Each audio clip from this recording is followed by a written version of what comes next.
Olá, queridos, graça e paz, eu sou o pastor Oswaldo Lobo, diretor do Instituto Êxodo de Libertação e pastor-presidente da Igreja Batista de Bom Retiro, em Curitiba, Paraná. E eu quero trazer uma notícia para você. Os cursos que vocês sempre me pedem, eles agora estão numa plataforma online, você pode fazer na modalidade do ensino à distância. As informações estão na descrição do vídeo ou no site www.pastorlobo.com. Eu quero convidar você para que esse ano faça conosco a conferência Intercessão em Chamas. Vai ser uma bênção de 3 a 5 de maio em Curitiba, no Hotel Condor. Todas as informações estão no site www.pastorlobo.com e as inscrições podem ser feitas na nossa loja virtual no institutoexos.com. Serão 8 ministrações em 3 dias no final de semana que vão encher, enriquecer sua vida e te dar ferramentas e armas para você vencer suas batalhas espirituais. E eu espero você lá. E eu gostaria de dizer que os livros do Instituto Êxodo, do pastor Oswaldo Lobo e outros conteúdos na área de libertação e batalha espiritual já podem ser adquiridos na nossa loja virtual no www.institutoexos.com. Aproveite. E mais uma coisa, quero convidar para agora em 2019 você ir conosco a Israel. Vai ser um passeio maravilhoso na Terra Santa, cheio de conhecimento bíblico. A sua vida vai encontrar uma intimidade maior com o Senhor. Nós chegamos em Tel Aviv e depois visitamos Cesareia Marítima, Cesareia de Filipe, Jope, Jordão. Depois nós descemos até o Mar Morto, subimos de novo para Tiberíades, Mar da Galileia, toda a região ali de Jericó e finalizamos em Jerusalém.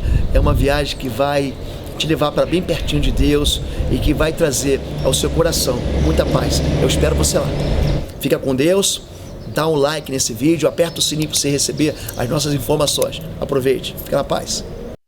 Queridos, vocês estão recebendo uma mensagem direto do trono de Deus. Nós nos reunimos em Curitiba, na Igreja Batista de Bom Retiro. E você que é aqui da cidade, está sem igreja, você está afastado, por algum motivo você está longe do Senhor, quero convidar você para estar conosco aqui. Não fique longe da igreja, não fique longe do corpo de Cristo. Não dá para você viver com Cristo longe da igreja de Cristo, porque a igreja é o corpo, assim como Cristo é o cabeça. Não dá para você decepar a cabeça e falar assim: eu sou de Jesus, mas não gosto da igreja.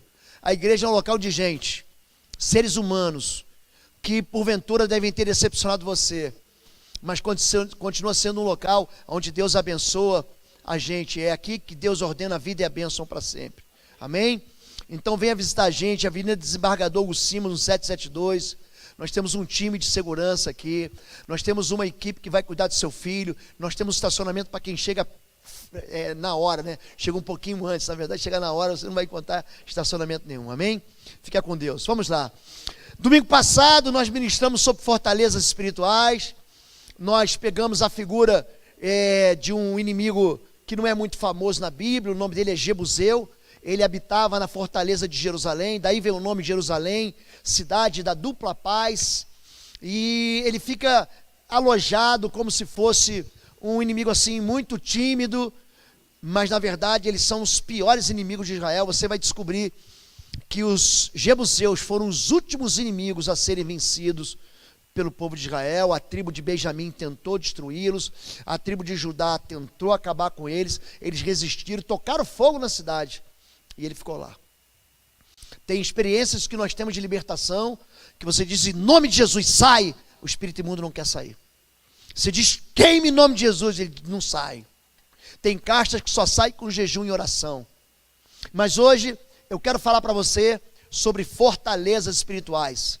Quando se fala de fortalezas espirituais, nós lembramos de diversas maneiras como que uma fortaleza se forma.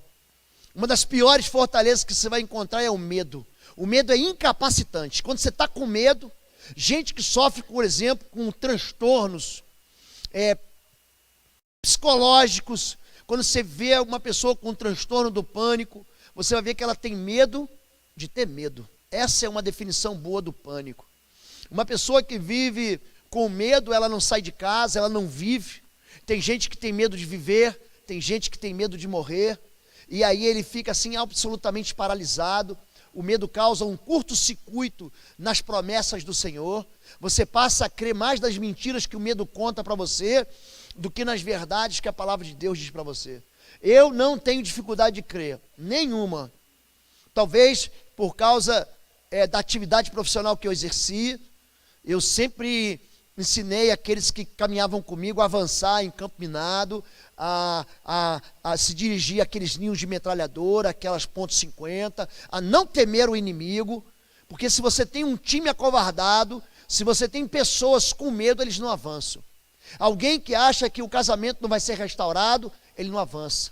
Alguém que acha que a sua vida financeira não vai ser restaurada, ele não investe mais. Alguém que acha que você não vai ter mais colheita, então ele não vai mais semear. Você precisa andar com fé, e o medo rouba a fé. Eu quero usar um texto do apóstolo Paulo, que ele fala, porque andando na carne, não militamos segundo a carne. Ou seja, apesar de eu ser de carne e osso, está vendo que eu sou de carne e osso aqui?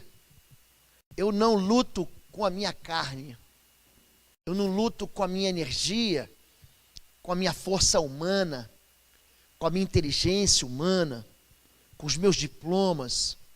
As armas das nossas milícias, da nossa guerra, não são humanas, não são carnais, mas sim, elas são poderosas em Deus para a destruição de fortalezas. Há uma versão que diz, anulando sofismas e todo pensamento que se levanta contra Deus. O que é um sofisma? É um pensamento que, em vez de estar aliado com o céu, ele sofre uma distorção, ele fica alinhado com as trevas. Escuta o que eu vou dizer para você. O espírito imundo fala, ele é um tagarela, falou com Jesus e vai falar com você. Nós não estamos isentos disso não. Nós não estamos livres disso não. Ele disse para Jesus, se mata, se joga daí, faz a loucura. Os anjos vão cuidar de você. Deus nunca prometeu que a gente fosse fazer loucura e ele ia lá intervir. Não. A palavra de Deus diz em Salmos 91, verso 11, aos teus anjos dará respeito para que te guardem em seus caminhos. Nos caminhos de Deus, não é nas maluquices que a gente vai, não. Tem muita gente achando que vai gastar mais do que ganha, gasta e fala, agora Deus vai mandar. Não é isso não. Isso é um princípio errado que a Bíblia não corrobora. Um pensamento que, em vez de estar alinhado com Deus, fica alinhado com as trevas, é um pensamento de derrota e é uma fortaleza que tem que ser vencida. Existe um texto, uma página muito triste de Israel, está lá em Números 13, na verdade vai de 1 até o final, o Números 13 inteirinho, é uma passagem muito triste. O Senhor disse a Moisés, envia alguns homens em missão de reconhecimento. Essa missão de reconhecimento é uma missão de discernimento. É daqui que a gente tira toda a perspectiva bíblica que fala sobre discernimento espiritual. Envie eles para que eles enxerguem a terra de Canaã, terra que dou aos israelitas. Envie um líder de cada tribo dos seus antepassados. Assim Moisés os enviou do deserto de Parã, conforme toda a ordem do Senhor. Todos eles eram chefes dos israelitas. Ele não mandou infantis, ele não mandou imaturos, ele mandou pessoas que exerciam liderança. Olha uma liderança com medo, o que é que vai fazer? Vejam como a terra é, se o povo que vive lá é forte ou fraco, se são muitos ou poucos, se a terra em que habitam é boa ou ruim, se as cidades em que vivem são cidades sem muros, ou cidades fortificadas, se o solo é fértil ou pobre, se existe ali floresta ou não. Sejam corajosos, tragam alguns frutos da terra. Era a época do início da colheita das uvas. Ali eles vão colher um cacho de uvas, é por isso que ele fala isso. O cacho de uva era tão grande que 2 homens carregavam aquele cacho de uva. Ali naquele nome, chamava-se Escol. Escol, em hebraico, significa cacho. É por isso que aquele lugar chama Vale do Escol. Até hoje, nós passamos, quando vamos a Israel, passamos pelo Vale do Escol, querendo ali colher um cacho de uvas. Eles, então, retornaram a Moisés e Arão e a toda a comunidade de Israel em Cádiz. E deram o seguinte relatório a Moisés: entramos na terra a qual você nos enviou, onde mana o leite e mel. Aqui estão frutos dela, alguns frutos dela. Mas o povo que vive lá é poderoso começaram a olhar para os problemas. A terra é boa, mas nós temos algumas dificuldades. O medo começa a falar do tamanho das dificuldades, esquece do tamanho de Deus. Por que Davi vence o gigante? Porque o exército de Israel ficou acovardado. Quando viram o gigante, todo mundo recuou. Mas Davi falou o seguinte: eu não estou olhando para o gigante, eu estou olhando para o meu Deus que vence gigantes. Ele tinha algo chamado patente espiritual. Quando a gente vai para a guerra espiritual, a gente precisa, sabe de quê? Cobertura, armadura e patente espiritual. Você precisa de igreja e pastor. Você precisa de vida de devocional, porque quem toma armadura é você. E tem muito crente fazendo striptease da armadura por aí, jogando a bota da prontidão do evangelho da paz para um lado, o capacete da salvação para o outro, e aí vive com medo. Davi tinha algo chamado patente espiritual. Eu já lutei com urso, eu já lutei com leão, o Deus que me livrou dele vai livrar desse incircunciso filisteu. Ele diz: eu venho contra ti em nome do Senhor dos Exércitos, a quem tu afrontaste. Pensa um menino que não tinha medo, ele não era maluco não, ele era um menino encorajado pela percepção de que o Deus dele é muito maior do que os problemas dele. Querido, olhe para mim, você serve a um Deus que é muito maior do que seus problemas.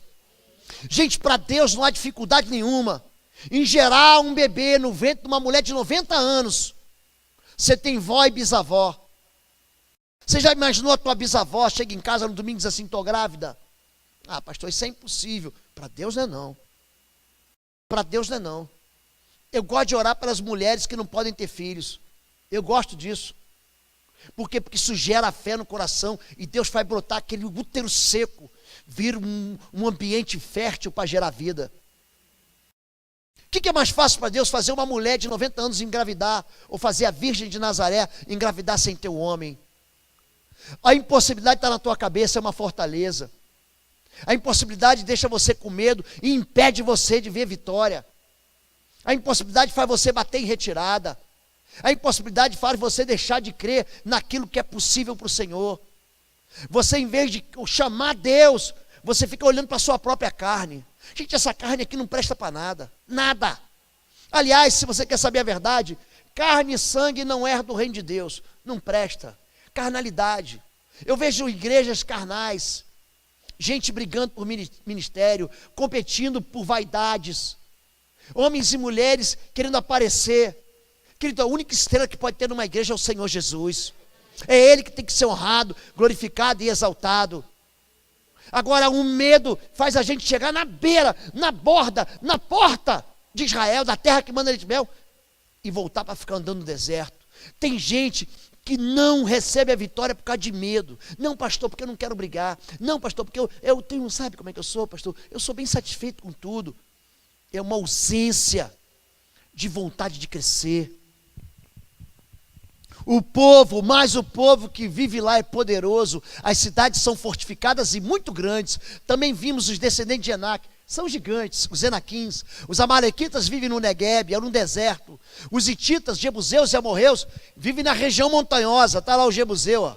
Sabe onde é que ele estava? Em Jerusalém, em Sião. Os cananeus vivem perto do mar e do rio, junto do Jordão. Então Caleb fez o povo calar-se perante Moisés e disse: subamos e tomemos posse da terra, é certo que venceremos. Gente, quando eu chegar no céu, eu vou dar um abraço em Caleb. Primeiro Jesus, mas depois eu falo: onde é que está Caleb? Eu quero dar um abraço nele. Pensa um homem que enche meu coração de fé. Gente, Caleb, quando todo o povo está murmurando e infamando a terra, ele diz: eia, subamos, somente temais ao Senhor, nós vamos devorar os inimigos como pão. Gente, os problemas são energia. O pão me dá energia para quê? Para eu ter um corpo saudável, para eu poder vencer meus inimigos. Esse homem é um homem que me encoraja. E ele é o último, gente, a última tribo a escolher. A terra, o pedaço de terra foi, sabe quem? Caleb. Pode reparar, Rúben, Gade e Manassés são os primeiros, ficam do lado de cá do Jordão. Aí depois a turma começa a separar aquele território para norte, para sul, para leste, para oeste. No final, Josué cutuca Caleb e fala o seguinte: e aí, o que tu vai querer? Eu quero o território dos gigantes. Eu quero a terra de Judá. Eu quero o que tem de melhor para mim. Não é de graça não, querido. Não é de graça que Jesus é o leão da tribo de Judá. Ele recebe um DNA de vencedor. Ele recebe um DNA de gente que avança, que não tem medo das trevas, do inimigo, nem de ninguém. Esse texto está falando de um povo que teve medo. Então Caleb fez o povo calar-se perante Moisés. Subamos e tomemos posse da terra, é certo que venceremos. Mas os homens que tinham ido com ele disseram: não podemos atacar aquele povo, é mais forte do que nós. Olha como é que é. O medo sempre diz não para você. Você não pode, você não vai conseguir, você é velho demais, você é novo demais, você é burro demais, você é inteligente demais, você é capaz demais, você é incapaz demais, você tem dinheiro demais, você tem dinheiro de menos, você não vai conseguir, você não vai chegar. Querido, vai chegar. Caleb sabia o Deus que ele estava servindo. Caleb olha para trás, ele viu os 10 milagres antes da Páscoa, ele viu isso. Gente, um Deus, o mesmo Deus que fez a água lá do faraó virar sangue, é o mesmo Deus que fez a água da purificação virar vinho na mão de Jesus. O mesmo Deus. O mesmo Deus que pega da cinza do forno e faz virar úlcera só no corpo do egípcio, porque no corpo do judeu não teve. O mesmo Deus que fez chover uma saraivada, que destruiu os rebanhos, arrasou a terra do faraó, foi o Deus que livrou o povo de Israel dessa saraivada cair aqui. Você não faz ideia do Deus que você serve. Você ignora o poder do Deus que você serve. Quando nós liberamos uma palavra de fé no mundo espiritual, querido, essa palavra ela não volta vazia, porque ela vem molhada pelo Espírito de Deus. Entenda isso. Se você crê, tudo é possível que crê. Se a tua fé for como um grão de mostarda, eu quero lembrar de comprar aqui um grão de mostarda para distribuir na porta da igreja para vocês. Tu dirás, repete comigo, dirás. É interessante como as pessoas têm medo da verdade. Você dirá o teu problema, o teu impossível. Até essa árvore você vai dizer: arranca-te daqui, lança-te no mar, e vai acontecer. Quando eu falo para você, concorda comigo, tem gente que ainda fica muito tímido. Nós somos batistas demais, mas somos bíblicos de menos. Não, pastor, a gente não faz aqui. É hora, gente, da gente caminhar em fé. Você quer ver o mar abrir? Então você tem que botar o pé dentro da água. Porque você bota o pé, se você botar o pé, a água vai secar.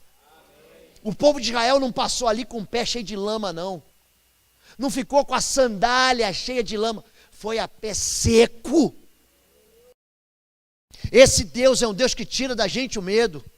Mas ele diz: não poderemos atacar aquele povo, é mais forte que nós. Espalharam entre os israelitas um relatório negativo acerca daquela terra. Disseram: a terra para a qual fomos em missão de reconhecimento devora os que nela vivem. Todos que vimos são de grande estatura, olha, todos. Vimos também os gigantes, os descendentes de Enaque, diante de quem parecíamos gafanhoto, a nós e a eles. Sabe o que está acontecendo aqui? Autoimagem achatada. Sabe o que está acontecendo aqui? Você, em vez de olhar para você a respeito de quem você é, você olha para você e diz assim: não, eu não posso. Eu sou um gafanhoto, eu posso ser até um gafanhoto. Gente, eu posso ser um garoto de 14 anos, mas eu vou em nome do Senhor dos Exércitos. Por que Jonatas era tão amigo de Davi?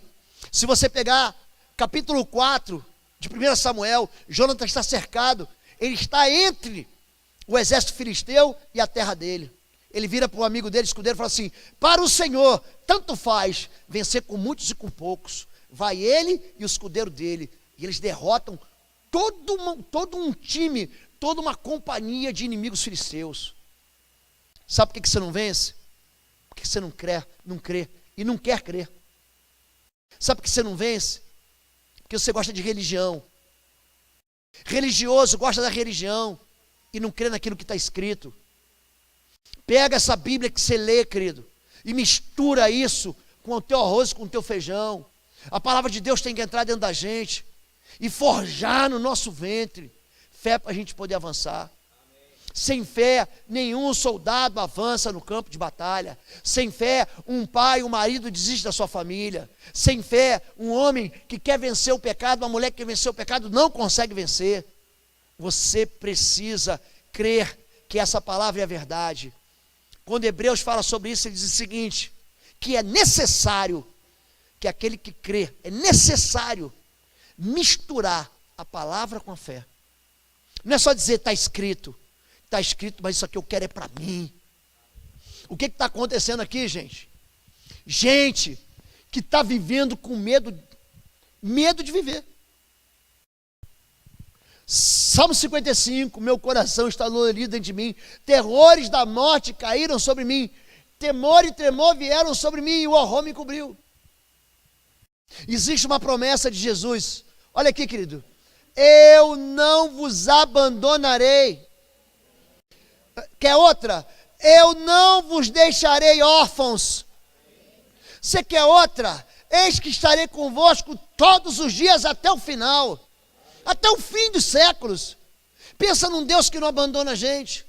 Quando termina a conquista de Canaã, Deus vira para Josué e fala o seguinte: eu te levei aos amorreus, aos gigantes, eu levei para derrotar eles na tua frente. Então quando Deus diz para você que você pode ir, que tu vai. Se Deus diz para você fazer, obedeça. Deixa de ser medroso. Porque esse medo está incapacitando você de receber algo que Deus quer te dar logo. Esse povo de Israel, gente, quando eu chego aqui em Números 13, eu não sei se é por causa da minha formação militar, eu jamais recuaria, jamais, eu não recuaria, de jeito nenhum. Gente, recuar de uma missão, o soldado, quando ele nega fazer uma missão, ele vai para a corte marcial. Isso não se faz. Você recebe avança e toma aquela cabeça de praia, avança e toma aquela ponte, avança e toma aquela cidade. Gente, eu posso até demorar, mas eu vou minar as estruturas do inimigo até ele cair de joelhos. Uma guerra se vence quando o inimigo deixa de lutar. Existem princípios de guerra. Você, quando para vencer uma guerra, você tem que desequilibrar o inimigo. Você não precisa ser mais forte do que ele. É só você atingir o quê? O centro de gravidade. Davi deu uma pedrada aqui, o gigante se desequilibrou e caiu para trás. Você não precisa ser mais forte. Você precisa ir e colocar o dedo na ferida. Tem muita gente lutando com armas erradas. Tem muita gente se cansando com armas erradas. Tem muita gente indo para a batalha, achando que vai vencer, com armamento que é inócuo. Sabe por quê? Tem uma batalha muito famosa, na Guerra da Crimeia, século XIX, estava o exército russo contra o exército inglês, o reino da Sardenha, naquele tempo não havia Itália, eram ducados, eram principados, eram regiões de governo de cidades e estados. Eles estavam reunidos contra a Rússia. Chama-se Batalha de Balaclava. Eles ficaram 3 anos assim, vou te pegar. Aí chegou um capitão de uma cavalaria inglesa. Ele acabou com a guerra em 8 minutos. Existe um princípio de vitória quando você ataca o quê? O centro de gravidade do inimigo. Sabe o que o inimigo não suporta? A verdade. Conhecereis a verdade, e a verdade vos libertará. Quando nós vivemos na verdade, as muralhas são destruídas. Quando nós entramos, penetramos na escuridão da vida das pessoas, naquilo que dá medo, é ali que você vence. Quando nós falamos sobre gente que tem medo, nós falamos de pessoas que escondem ameaças dentro do coração. Ameaçadas. São pessoas que essa ameaça, ela é tão constante que vai gerar um mecanismo de defesa. Sabe por que a pessoa vive estressada? Sabe por que nós vivemos a agonia da ansiedade? Sabe por que nós somos atingidos pela depressão? Existe algo chamado gatilho, e a doutora Annelise Hilling vai explicar isso muito bem para a gente. O gatilho é o quê? É uma ameaça, eu estou com medo. E tem gente que vive com medo de tudo. Eu tenho medo, por exemplo, de comer sem lavar as mãos. Lembra dos fariseus falando com Jesus? E Jesus teve que dizer, não tenha medo. O que mata não é o que entra, é o que sai. Tem gente que tem medo de qualquer coisa. Tudo me dá medo, pastor. Tudo é uma ameaça. Então, quando você é ameaçado, o que vem? O que é lançado no teu cérebro? Ele tem uma percepção. E ele comanda o quê para o teu sangue? Adrenalina. A adrenalina vem para o teu sangue e ela foge aqui daquilo que a gente chama do nosso corpo, vai para os membros inferiores e superiores. Para quê? Para que a adrenalina vem? Para eu reagir contra o meu inimigo ou para eu fugir do meu inimigo. Já tomou um susto? Falei assim, pastor, depois de 1 minuto a minha perna tremeu. Sabe por que treme sua terra? Adrenalina. A adrenalina vem, ela jogou a adrenalina para você correr, para você fugir ou para você enfrentar e você ficou parado. Aí, pastor, eu não sei o que eu fiz. A ameaça, ela faz essa alteração química, aumentar a velocidade psicomotora e sugere uma ação imediata. Só que toda hora você tem medo de alguma coisa. E medo. Essa ameaça constante leva uma disfunção aonde? Nesses mesmos neurotransmissores. O cérebro é inteligente, mas aqui ele está ficando burro. Por quê? Porque tudo você tem medo. E isso causa o quê? Ansiedade é um ciclo. Medo, adrenalina. Medo, adrenalina. Ansiedade, adrenalina. Ameaça, adrenalina. É por isso que ele tem medo de quê? Tem medo de nada, é um medroso. Ele perdeu Deus de vista. Ele perdeu o Pai de vista. A causa primária do medo está em Gênesis 3,10. E ele disse, ouvi a tua voz soar no jardim e tive medo, porque estava nu e me escondi. Essa é a primeira vez que a gente ouve a palavra medo na Bíblia. Gênesis capítulo 3, Adão peca. E você acha que o pecado não causa medo? Causa. Causou medo em gente de Deus. Moisés estava debaixo da autoridade do faraó. Só que ele acha que pode se rebelar. Aí sabe o que ele faz? Ele vê um amigo dele sofrendo e mata um soldado egípcio. Olha para o lado, olha para o outro, enterra o soldado e fala, ninguém viu. Querido, é bom e interessante. Ele olhou para um lado e para o outro, mas não olhou para cima. Deus viu. O mundo espiritual vê. Vou repetir. O mundo espiritual vê. Eu e você temos fama espiritual. Não fique pensando, não, ninguém está vendo. Está vendo. Davi, ele se deita com a vizinha do 404 e pensa que ninguém está vendo. Está vendo? Quando Natan vai conversar com ele, ele fala o seguinte, porque você matou meu servo Urias. Gente, olha que coisa dura. E tomou para si a mulher do meu servo. Olha só, gente. Não é um adultério, ninguém vai ver. Como é que é? Porque você tomou a mulher do meu servo. Gente, você matou Urias com a espada de Amon. Amon é uma nação tão perversa. Hoje vive na Jordânia. A capital da Jordânia é justamente Amã, que é a mesma coisa, Amon. Deus fala o seguinte para eles, a espada jamais sairá da tua casa. E o que você fez escondido, os teus filhos vão fazer à luz do meio-dia. Tem muita gente reclamando, pastor, por que meu filho faz isso? Pecados secretos não confessados. Aquele que esconde o seu pecado nunca prosperará. Isso é Bíblia. Mas aquele que confessa e deixa, alcançará misericórdia.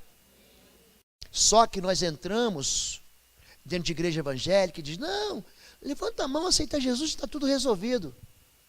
Não está não, querido. Não está resolvido não. Tem muita gente aprisionada em cativeiros, lá do passado, porque esconde as suas mazelas, as suas culpas, os seus ódios, as suas amarguras. Está lá atrás. São paixões que ficaram para trás. São loucuras que ficaram para trás. E você acha que isso não te persegue, querido? Persegue. É por isso que Davi, no Salmo 32, ele diz, como é feliz o homem a quem Deus não atribui culpa. Confessarei ao Senhor as minhas iniquidades e Ele perdoará o meu pecado. Felicidade não é fruto do acaso, não. Tem muita gente vivendo com medo de ser descoberto. Tem muita gente que na fortaleza da mente, ele fala assim, é melhor sonegar a verdade. É muita gente que vive, sabe como? Com uma mordaça na boca. É incapaz de dizer a verdade. E vive culpando a mulher, culpando o marido, culpando o filho. Esse filho, essa mulher foi a questão de Adão. Foi a mulher que tu me deste, não foi o diabo. Foi a serpente, Deus. A hora que você aprender a confessar, você vai ser curado. Tem muita gente que não é curada. Você acha que enfermidade, gente, ela é só física, biológica? Você acha que não existe espírito de enfermidade? Acha? Leia Lucas capítulo 13, verso 10. Havia uma mulher encurvada, possessa de um espírito de enfermidade há 18 anos. Está lá. Você acha que enfermidade... Gente, o mundo espiritual não é fácil não, gente. Não é brincadeira não. Números capítulo 12 conta a história de uma rebelião. Essa rebelião ela foi conspirada, sabe quando? No secreto, Arão e Miriam. Conta Moisés. Você acha o quê? Que você vai conspirar contra seu pai e sua mãe, contra seu chefe, contra o pastor da sua igreja, e não vai dar nada. Gente, Deus fica tão zangado. Pensa num Deus decepcionado. Ele chama Miriam, aquela mesma que tocava louvores e cantava tamborins, com o som de tamborins. Lembra dela? Vem cá. Eu falo em sonhos e visões com todo mundo, mas com Moisés eu falo face a face. E porque você fez isso, você vai ficar leprosa. Ela fica uma semana. A caminhada é estancada, é parada, o stop. Sabe por quê? Porque essa mulher, ela recebe... Gente, de onde que vem essa enfermidade? A pergunta que eu tenho, de onde você acha que vem a enfermidade de Jó? Hein? Toca nele, mas não tira a vida dele. Você acha que enfermidade não é espiritual? Eu não estou aqui, pastor, agora o senhor pregou isso, já sei que minha enfermidade é um demônio. Não estou falando isso não. Mas eu estou falando que o pecado, ele traz sobre a sua vida enfermidade. Em João capítulo 5, havia um aleijado num tanque de Betesda. Jesus estava preocupado com o anjo que vinha tocar na água. Não, porque o anjo vem, ninguém me empurra. Jesus pega a tua maca, levanta e anda. 14 versículos depois, ele encontra esse mesmo homem andando pelo pátio. Ele era aleijado, era dia de festa, ele não podia nem ir para o pátio da festa. Ele fica segregado. O tanque de Betesda, você entra pela porta de Sião, ele fica logo aqui à tua direita, assim, onde lavava as ovelhas. Elas ficavam branquinhas, era um tanque de purificação. Quando esse homem encontra com Jesus, ele fala assim, vejo que estás curado, vai e não peques mais, para que coisa pior não te aconteça. Não peques mais. Você acha que enfermidade não é espiritual? Quando Jesus ele fala para a igreja de Tiatira, eu tenho contra ti que tolera Jezabel, mulher que se diz profetiza e não é. Eu vou trazer uma enfermidade sobre ela e vou botar ela numa cama.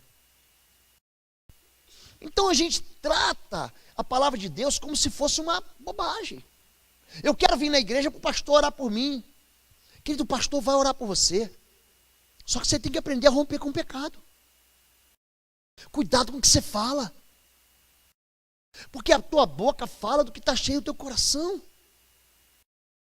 Esse medo aqui vem por causa do pecado. Não existia medo. Aliás, nem vergonha, porque eles estavam nus e não se envergonhavam. Você lembra como é que termina o capítulo 2 de Gênesis? Eles estavam nus e não tinha vergonha. Mas na hora que o pecado entra, juntinho com o pecado, assim coladinho, vem uma caixa. E não é caixa de Pandora não, gente. Junto com o pecado vem, sabe o quê? As consequências da iniquidade. Quando se fala de pecado, travou aqui, querido. O pecado, ele vem trazer medo, sabe o quê? Sobre a criação. Você pode passar para mim? Já passou? Está aí, Gênesis 9. Aqui, Noé sai da arca com... Você sabe que não foram só 2 casais de animal, né? Você sabe disso, né? Aliás, um casal de cada animal. Foram 7 casais de cada animal puro e um casal de animais impuros, tá bom? Então tinha só um casal de porquinho, mas tinha 7 de ovelhinhas. Tá bom assim para você? Entenderam, né? É isso. E o temor de vós e o pavor de vós virão sobre todo animal da terra. Por que você chama o passarinho vaza? Por que você se aproxima de um animal, o animal fica com medo de você? Pecado. O pecado faz com que as pessoas tenham medo da gente. O pecado faz com que a gente desconfie um do outro. Não vou falar com esse homem, não. Ele tem sobrenome de bicho, lobo. Ele deve até morder. Medo. Medo. Conversei com uma família esses dias, falei assim, pastor, me falaram que eu vinha congregar com o senhor aqui. Qual o nome do pastor Lobo? Eu disse, não, pastor Lobo, o que é isso? Jesus fala assim, eu mando vocês como ovelhas no meio de lobos. Não é um lobo só, não tem problema, porque quando são lobos. Medo. O medo de Deus, Mateus 17,6. Este é o meu filho amado, em quem tenho prazer, escutai-o. E naquele momento cobriram seus rostos, porque tiveram o que, gente? Medo. Mas Jesus, aproximando-se deles, tocou e disse, não tenham medo. A presença de Deus, a glória de Deus gera medo. Eu acho que os dois únicos homens que não tiveram medo de anjo na Bíblia, os dois únicos homens, foi Jacó, que lutou com o anjo, e Josué, no capítulo 5, em Gigal, ele tira a espada e fala, e aí?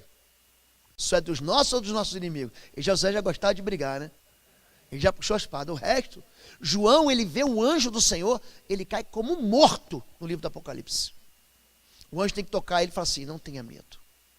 Essa palavra, não tenha medo, ela é repetida. Dizem os teólogos, aqueles que são bons de matemática e têm paciência para contar, que existem 365 palavras não temos, não tenha medo. Não te aparte da tua boca o livro dessa lei, antes medita de noite e dia, para fazer conforme. Por que ele fala para a gente fazer igual? Porque quando você obedece, existe recompensa de bênção. Quando você desobedece, não vem bênção não, querido. Não vem bênção não. A fortaleza na mente da gente, do medo, faz com que a gente tenha medo de Deus. Tem muita gente que não se aproxima de Deus, porque acha que Deus é mau. E essa fortaleza é construída dentro de casa, dentro das religiões. São religiões salpicadas de amor e de muita mentira. São religiões que não apresentam o nosso Deus como um Deus de amor, mas como um Deus vingativo, como um Deus punitivo. Repara só que quando você lê o livro do Apocalipse, o livro do profeta Ezequiel, o livro de Jeremias, esses livros que falam da escatologia do final dos tempos, os evangelhos são carregados disso também.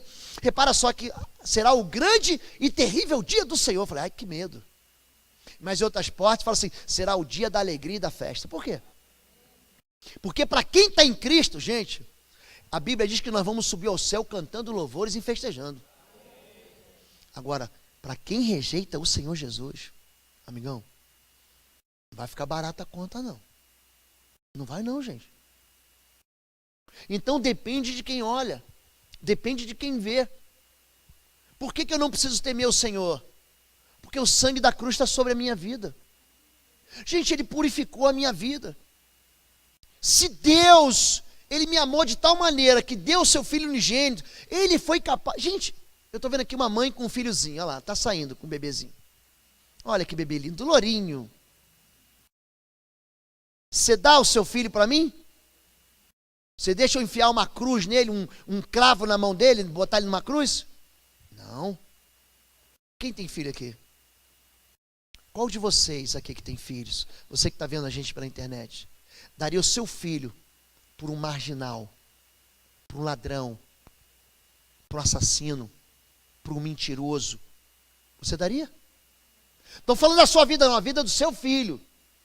Você pega o seu bebezinho, recém-nascido, está lá. Você pega e dá a vida dele para aquele que não vale nada. Você faria isso? Eu não faria. É por isso que eu não sou Deus e nem você. Porque Deus fez. Eu vi um filme, gosto muito de filme, eu não tenho tempo de ver filme, sabia? Estou precisando parar para ver um filme de vez em quando. Eu prometi assim para Fabíola, eu vou no cinema, falei umas 4 semanas atrás, vou no cinema. Eu não consigo. Sempre tem alguma coisa, mas eu vou no cinema. Eu gosto desses filmes que concorrem ao Oscar. Eu gosto deles. E tem um filme chamado O Último Imperador, Bernardo Bertolucci. Se você já ouviu falar nesse grande cineasta, E aí conta a história de um imperador da China. E ele é o último imperador mesmo, porque ali a cidade proibida é tomada. Só que antes disso acontecer, ele é separado da família dos seus pais. Ele se torna um imperador. Passados uns meses que ele estava lá como imperador, e ele vivia regaladamente. Passados uns meses, o irmão dele, que era mais chegado, era um monte de irmãos, já não lembro ao certo quantos eram, mas aquele irmão que era mais próximo vai visitar ele lá no palácio. Aquele menino plebeu virou imperador. Então o plebeuzinho irmão foi visitar o irmão que é imperador. Ele falou: e aí? Como é que está o papai? Papai continua batendo muito na gente. Ele é?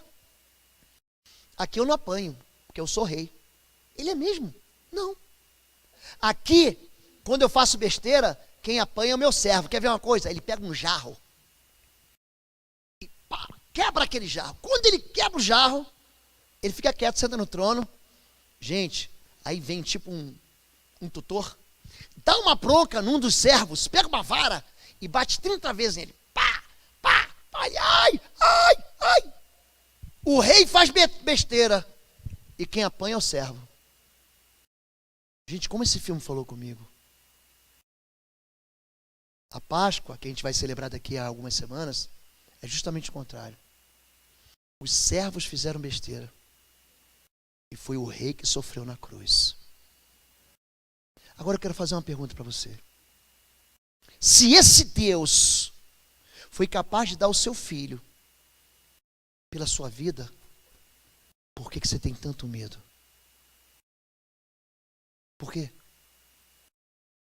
Não temas. Não tenha medo. Querido, nada vai ser impossível se você entender que a palavra que a gente tem hoje, que é a Bíblia Sagrada, é a verdade. E essa verdade diz que o nosso Deus é amor.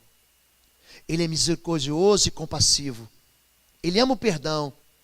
E assim como o Oriente está distante do Ocidente, assim como o Japão é longe do Brasil, Ele afasta o pecado de nós. O nosso Deus, Ele não quer punir a gente. O nosso Deus, Ele não quer trazer desgraça sobre a gente. O nosso Deus, Ele não quer trazer sofrimento sobre a gente. O nosso Deus tem sonhos de paz e não de mal. Jeremias capítulo 29, verso 11 diz: eu bem sei os planos que tenho a respeito de vós, planos de paz e não de mal, para vos dar um fim e um destino. Queridos, sabe por que a gente sofre? Por causa da nossa desobediência, por causa da nossa incredulidade. Porque Deus diz assim: não faça isso. Vou fazer. Vou fazer. Aí, você sai debaixo daquela proteção do Senhor, leva a vida que quer viver, sem promessa, sem bênção. Aí quando tudo dá errado, você acha que Deus é McDonald's, é fast food. O milagre sempre vai passar, sempre, pela provocação da fé do seu coração. Deus pode mudar tudo? Pode. Agora, Deus, ele muitas vezes vai trazer a gente, vai levar a gente para um lugar de fé madura. Aquela mulher ficou atrás dele, de Lucas 7, o importunando Jesus, de Marcos 7, importunando: Senhor, a minha filha, ela jaz doente, a minha filha, ela jaz doente. O discípulo falou assim: manda ela embora, manda ela se calar, ela já está perturbando. Jesus diz: eu não vou te dar. Gente, pensa uma mulher que mudou. A Bíblia diz, Tiago capítulo 1, verso 17, em Deus não há mudança nem sombra de variação. Deus não muda. Agora pensa uma mulher que fez Deus mudar. E nem batista ela não era assembleana, não era metodista, não era crente, não era evangélica. Ela era cirofenícia de nação. Ela disse: eu não vou dar para os cães o pão dos filhos. Ela não teve medo. Sabe o que ela falou? Até os cães comem das migalhas, das sobras, daquilo que é desprezado. Eu quero só uma migalha. Gente, nem o diabo fez Jesus parar no destino dele da cruz. essa mulher fez ele parar. Ele parou e falou: ó mulher, grande é a tua fé. Aleluia. Seja feito como tu crês. Naquela hora, sabe o que ele fala? Por causa dessa resposta. Repete comigo, repete assim: por causa dessa resposta. Por causa dessa resposta, a tua filha foi curada. Gente, na mesma hora que aquela garota foi curada. Sabe o que falta pra gente? Fé. Sabe o que falta fé? Porque a gente tem medo. Não tenha medo de Deus. Joga essa fortaleza fora, amém? Vamos encerrar. Eu sou bem pontual. Você que está visitando a gente, 21h30 eu vou acabar. Não tenha medo, fique em pé em nome de Jesus. Vamos orar? Em nome de Jesus, vamos orar? Vou te chamar aqui. Feche seus olhos então. Você está vivendo com medo? Você tem algum medo? Tem? Confia no Senhor. Você tem algum pavor? Você tem medo daquela enfermidade voltar de novo? Confia no Senhor. Você tem medo de quê? Seus filhos se desviarem e não voltarem mais? Confia no Senhor. Você tem medo de nunca sair do buraco que você entrou? Confia no Senhor. Se você crê, tudo é possível que crê. Sai do seu lugar, vamos orar aqui. Sai do seu lugar. Vem para cá.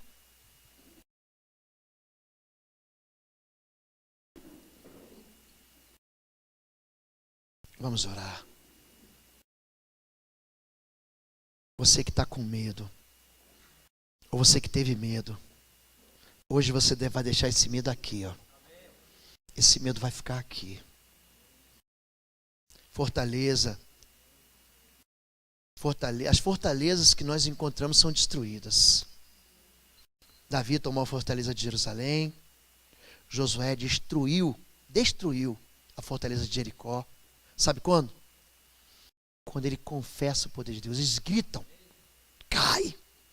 Quando eles gritam, a fortaleza se dissolve como pó. Tem um pedaço da fortaleza lá. Né, pastor? Um pedaço. Você vai lá de bonde para ver um pedaço da fortaleza. Sobrou mais nada. É isso que Deus quer fazer na fortaleza do medo da sua vida. Feche seus olhos em nome de Jesus. Alguém aqui, feche seus olhos, por favor. Baixe sua cabeça.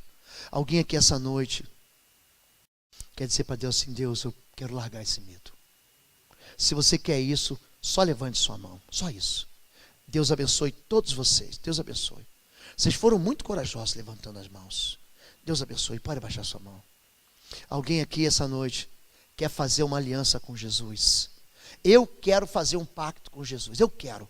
Eu não quero sair daqui sem a certeza da minha salvação. Eu não quero sair daqui sem uma aliança com Jesus. Você está desviado ou afastado, você quer fazer uma aliança com Jesus, só levanta a sua mão. Só isso. Eu quero. Deus abençoe vocês. Deus abençoe todos vocês. Deus abençoe. Vamos orar. Pai querido, a tua palavra é poder, Senhor. E nós estabelecemos aqui a tua autoridade, estabelecemos aqui o teu reino sobre a vida de cada pessoa que está aqui.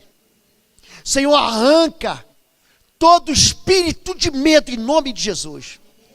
Toda covardia, tira toda incredulidade do coração do teu povo, Senhor Deus.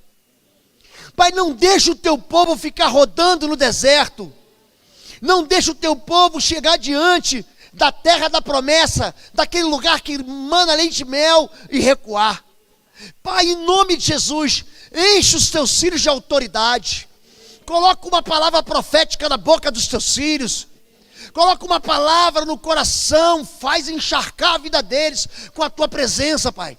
Faz com que a tua palavra, que é verdade, é poderosa, é viva, é eficaz, dentro do coração deles, Pai, gere fé para que esse povo avance, para que eles vençam os seus pecados, para que elas tragam paz para dentro das suas casas, para que eles se humilhem diante do Senhor, mas para que eles anunciem o evangelho do reino com poder e graça.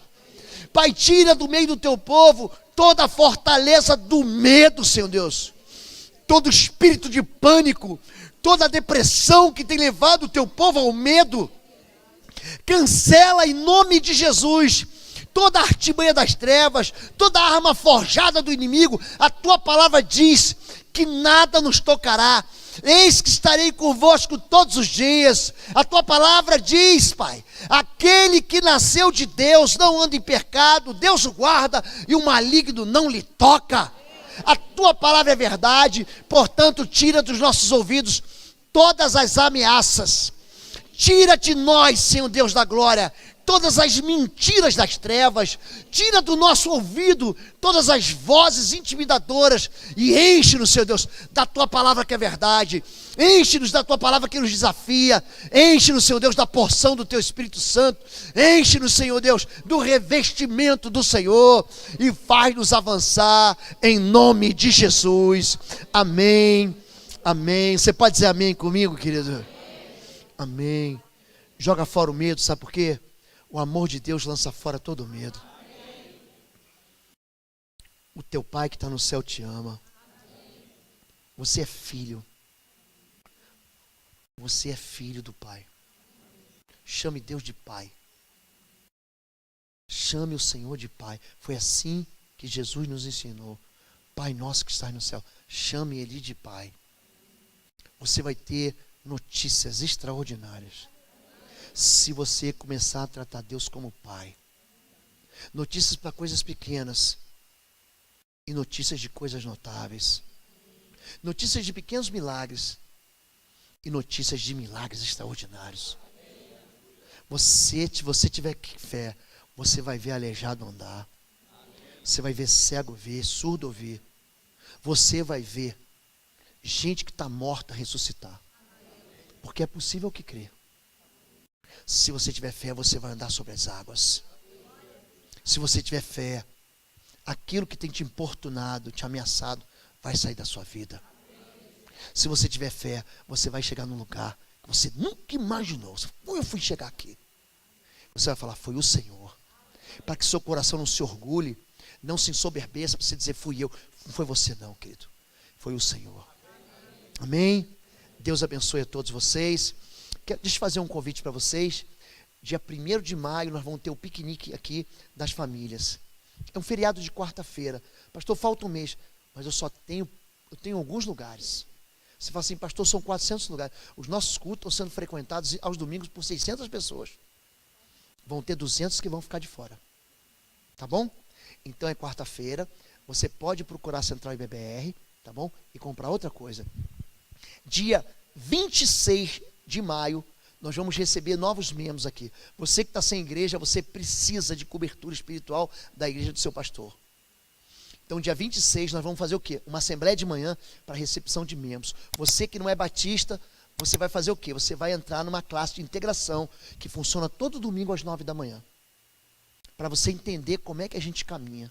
Para você entender qual é a nossa fé. Para você falar assim, fui enganado. Tá bom? Você vai fazer 6 semanas e dá tempo. Pastor, eu quero ser batizado. Chega! Todo domingo às 9 da manhã, classe de batismo. Tá bom? É isso que eu quero dizer para você. Ainda dá tempo, mas você tem que começar a frequentar a partir desse domingo. Amém?